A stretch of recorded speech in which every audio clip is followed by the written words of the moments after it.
realistic. It just things need to be put together right. You know, like I don't know. I had a WBO for a little bit, but for some reason those guys were giving me a hard time the whole time. So I'm very comfortable with the WBC. I've been saying this over and over again. I'll fight these guys. I'll unify with these guys, but I'll probably drop the belt right after. I'll beat these guys for the title, take their title, and vacate it right away. They can, or they can keep it, you know. But I'll fight all these champions because that's what we want, right? We want Fundora to fight these champions or fight these fighters. But they can keep the belt after. I don't care. I'm happy with the WBC. Particularly careful what like Crawford says for the most part, but do you kind of feel like some of his critiques to you are like, I don't know, maybe like hate a little bit? I know online he recently said that Fundora's best guy 154. He said Fundora would beat you. What do you like your thoughts on that? I don't pay that no mind though. That stuff be bothering me, but like I said, I'm the best at 154. Everybody know it, and I'm gonna keep standing each every time out, you know. How this a takeover for you at 154? Ultimately, do you and Fundora have to cross paths? I feel like everybody gotta come through me regardless through this weight division. Like I said before, I'm the cash cow of this division. If anybody want to fight, they're gonna make the most money fighting me than anybody else. So I feel like I'm the cash cow of this division, and I'm the best of it. Have the right weapons, and he's going to be calling on the right weapons all night long. I have no doubt about that from this dude right here. And I know with all 16 plus weapons that Boots got, Boots be like this. Yeah. You know, you got to, bruh. With this one right here, it's got to be, all right, shotgun. Fundora. I mean, obviously, you know, I feel like there was a point in time you was calling his name too. Yeah, I mean, again, Fundora is just fighting the elderly that they have at PBC. He just fought Thurman. He just called out Charlo, Spence. Spence was good 3 years ago. Charlo was good 4 years ago. Thurman, 2019. So you got what I'm saying? I was making my pro debut when he was in his prime. So it's like, this guy he doesn't care about greatness. He cares about having good names that are not such good names. Has Jaron Boots Ennis taken aim at a challenge that might be arriving sooner than expected? Fresh off delivering one of the year's most brutal knockout victories against Xander Zayas, Boots wasted no time soaking in the moment. Instead of celebrating, he immediately turned his attention toward WBC champion Sebastian Fundora. Before the buzz surrounding his latest performance had even settled, Ennis sent shockwaves through the boxing world by declaring that the towering champion is the opponent he wants next. Who do you think could bring out the best in your son at 154? Oh, no. I don't know. I mean, he's supposed to bring out the best. Yeah. You know what I mean? You know. But Fundora, I like Fundora. Fundora? Whatever his name, Fundora? Fundora. I like to fight him. I think 14. That'll be a good fight, 14. What happens when one of boxing's most explosive fighters willingly targets an opponent with such a massive physical edge? This potential showdown is about much more than another title fight. Behind it lies growing tension, revealing remarks made behind the scenes, and two elite competitors whose confidence could reshape the entire 154-pound division.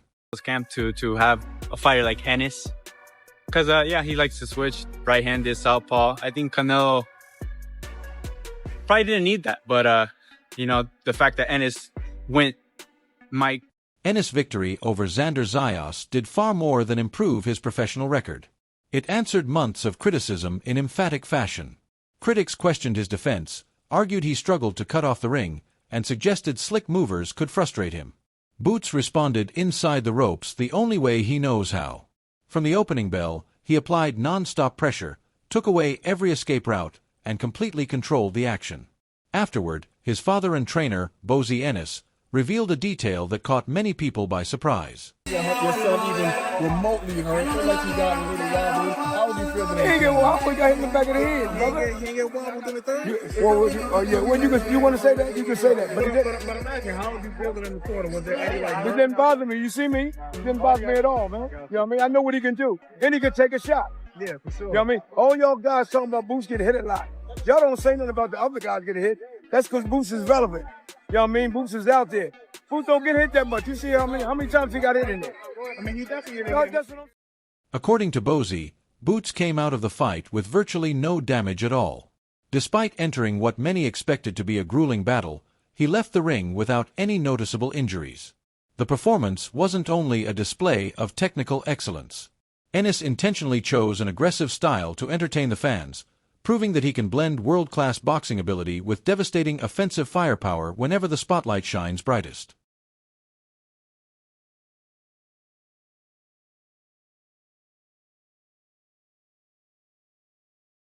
Times, but took some big shots himself in that third round. It was maybe a candidate for round of the year, really. Boots eventually stopped Xander in the 7th round. Tim, I thought that Boots looked like a sensational offensive fighter. I already thought he was a sensational offensive fighter. What bothered me in this fight, though, was when Xander just kind of got basic in the 3rd round, started aiming center mass, the jab at his chest, just did some basic things. Suddenly, Boots is getting his head flown. What did you think of Boots' performance? I thought the performance was sensational. You know what I mean? I thought it was a special performance. He did everything he said he was gonna do, right? Everything through the lead up, he said, I'm gonna do, there's nothing that you can do that I can't do. I can do everything better than you. Right. But as I'm watching it, in the first 5 seconds, when Boots came out and landed that jab, the first jab, I was just like, dang, already? He's already established his range. He's already got his timing down. I was like, it's gonna be a short night for Xander Zayas. And as the course of the fight, what you mentioned, the 3rd round, it's just boxing, baby. You know, he hurt him in the 1st round. He was going for the kill. Yeah, he squares himself up. And I told you guys about the flaws that he has. Yeah, they're technical flaws. However, man, he bit down, he fought back, and he got him up out of there. He broke him down. Many fans didn't realize just how different the fight turned out compared to the pre-fight predictions. Xander Zayas had confidently claimed he would outbox and outsmart the Philadelphia standout. Once the bell rang, however, that strategy quickly fell apart. After the fight, Bozy revealed a private conversation that offered new insight into the rivalry. When Zayas approached the Ennis team to show respect, he reportedly admitted that while his game plan sounded perfect beforehand, it became impossible to execute after experiencing Boots' speed and punching power firsthand. You deserve everything. Appreciate the opportunity. Thank you for taking this fight on. You had to do it. I'm going to say it again. Do your thing. Hey, and he's not flat-footed. It was just a promotional thing. Bozy said he never questioned how the contest would play out. He believed from the very beginning that his son's power would eventually overwhelm Zayas and always expected the fight to end by stoppage. Although both camps exchanged respect after the final bell, Team Ennis left no doubt that Boots had asserted complete physical and mental dominance throughout the contest.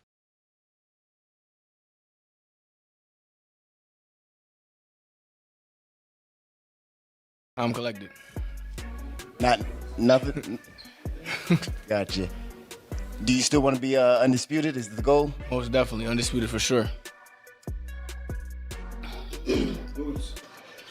Oh, wait. Hold on, Mike, wait to the mic, yeah? Hey, Boots, Radio Raheem down in the front. Did I hear you correctly? Because sometimes I can't hear it in the arena. Did you say that you weren't hurt in the 3rd round? No, I was chilling. You know, I just a little lazy on the inside. Got quoted a good shot, but I was cool. Yeah. Did you feel like that 3rd round was the toughest round of your fight career thus far? I don't know. I don't know. I'm cool, calm, and collected. You know, when it's madness going on, I just get calm. You know, and just be patient. I mean, I asked you these questions because, granted, you know, you stopped him in the 7th. It was a tremendous performance, but from the audience side, it looked like a tough fight. It didn't look easy. It didn't look, you know, like a walkover. Yeah. Where do you rate this fight competition-wise? Oh, solid competition. Xander, a great fighter. Hope he okay. Yeah, you know, whether he move up to 60 or stay at 54, he gonna be. The celebrations had barely begun before the conversation shifted to an even bigger challenge.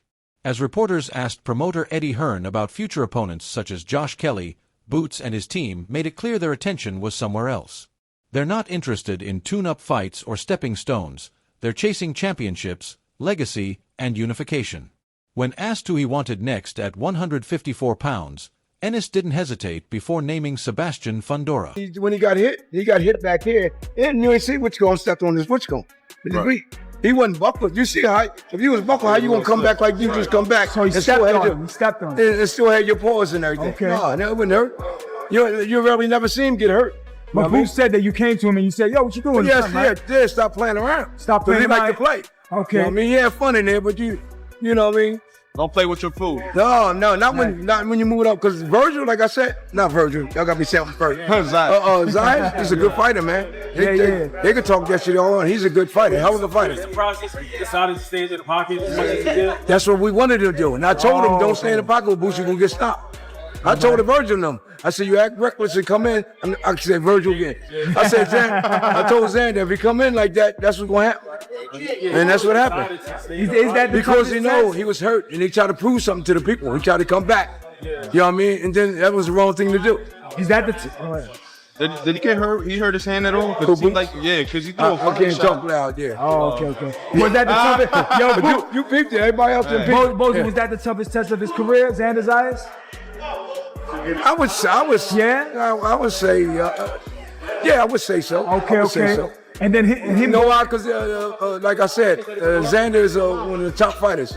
Yeah, and he, like I said, he's a good fighter, man. You know, he can come back. He's still young. I like him. You know, you see him come over there hug me because you know he's one of my guys that I like. I like the boxing game. Now, Virgil Ortiz, Fundora, who's the tougher test, Bozy? Virgil Ortiz or Fundora? Yeah. Might be Fundora. Okay. Because he's so tall. Okay, Boots beats Fundora. He beats Virgil Ortiz. Does he move to 160 immediately?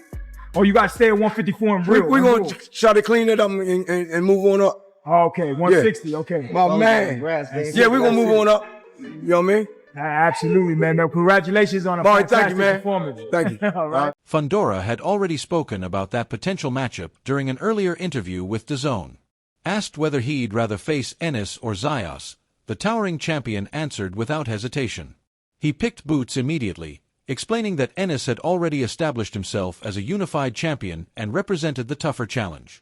Fundora's response reflected confidence rather than hesitation, showing he is prepared to face whoever is standing across the ring. One thing it demonstrates is that Boots is for real as it relates to wanting to unify the division and feeling he's the best and willing to face and fight anybody. Yeah, it depends on, who sent the offer. Who cares? You know? The reason I say that because Fundora's team they said they'd fight anyone, but now they saw that fight. They saw they saw that third round just like all of us saw it. They're like, ooh, Fundora can capitalize on this.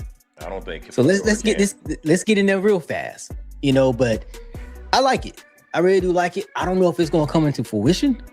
I thought Josh Kelly would probably be their quicker route since that'll be an in-house fight as long as Josh Kelly takes care of business next month. Yeah, he fights July 25th, I believe. So I think that'd have been the faster route to go. But hell, if he gonna go for Fundora or whoever made the call, I'm all for it. I'm all for the best fighting the best. People say Fundora's one of the best at 154. For some reason, they got your boy at number one at 154 when he hasn't got a belt there, you know, but it is what it is with Virgil being number one at 154, I think, according to Ring Magazine, whatever. But yeah, it'll be an interesting matchup. The styles makes fight is big, as we see in this matchup here.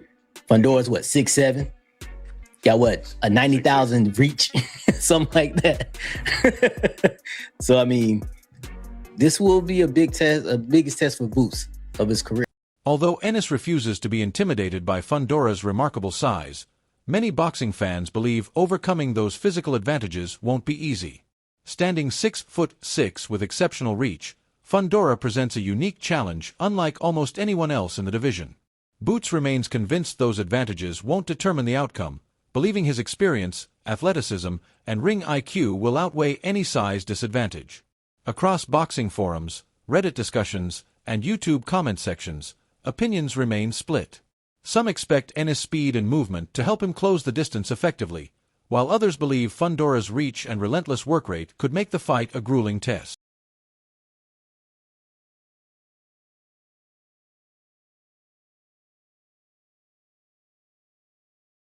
This weight division. Like I said before, I'm the cash cow of this division. If anybody want to fight, they're gonna make the most money fighting me than anybody else. So I feel like I'm the cash cow of this division, and I'm the best of this division. What do you think of Fundora's style? It's very unique. I don't know. He's just tall. He's tall. Like I said, I can watch him, so I can't really sit here and explain. Like when the time comes, I'll watch him. But as of right now, from this little stuff that I be seeing, he's just a tall crush a fighter from the stuff that I be saying. What you feel I could be about wrong. him losing Keith Thurman, losing to Fundora? What do you feel like Keith Thurman should have did to deal with a guy that tall? Since you're used to dealing with the guys. With taller guys, you got to stay in their chest. You got to be in their chest. You got to dog them out, and don't let them get no room to breathe. Basically. As excitement surrounding the potential matchup continued building, another storyline briefly grabbed attention. Soon after Ennis' dominant victory, pound-for-pound star Terrence Crawford appeared to aim subtle criticism at Boots on social media. In today's boxing landscape, comments like those often spark unnecessary online drama. Bozy Ennis quickly brushed aside the chatter, making it clear their team has no interest in internet debates. Their attention remains exactly where it's always been, landing the biggest fights available, with Sebastian Fundora and Virgil Ortiz Jr. sitting firmly at the top of their wish list. He was tweeting something after the fight, being coy, not commenting on it, but seeming to throw his version of some shade. I mean, what's your thoughts on? I don't care what nobody say, man. Yeah. I don't care. That don't bother me. Just like when y'all talk, I don't care what y'all say. Yeah. Not even me, man. I don't care what none of y'all say because I speak the truth. You know what I mean? You don't see us cussing and calling people out. Some of they don't know this, they don't know that. We don't do that. You know what I mean? We just come to fight. Everything now seems to be building toward a fascinating battle between elite boxing skill and extraordinary physical advantages. Jaron "Boots" Ennis reminded everyone just how dangerous he is with his dominant stoppage of Xander Zayas. But stepping into the ring with a towering unified champion like Sebastian Fundora presents an entirely different challenge. Now the boxing world waits to see if this blockbuster unification fight becomes a reality. Can Ennis solve the puzzle and overcome one of the tallest champions in boxing, or will Fundora's size prove too much to overcome? Let us know your prediction in the comments, and don't forget to like, subscribe, and turn on notifications for more boxing news and updates.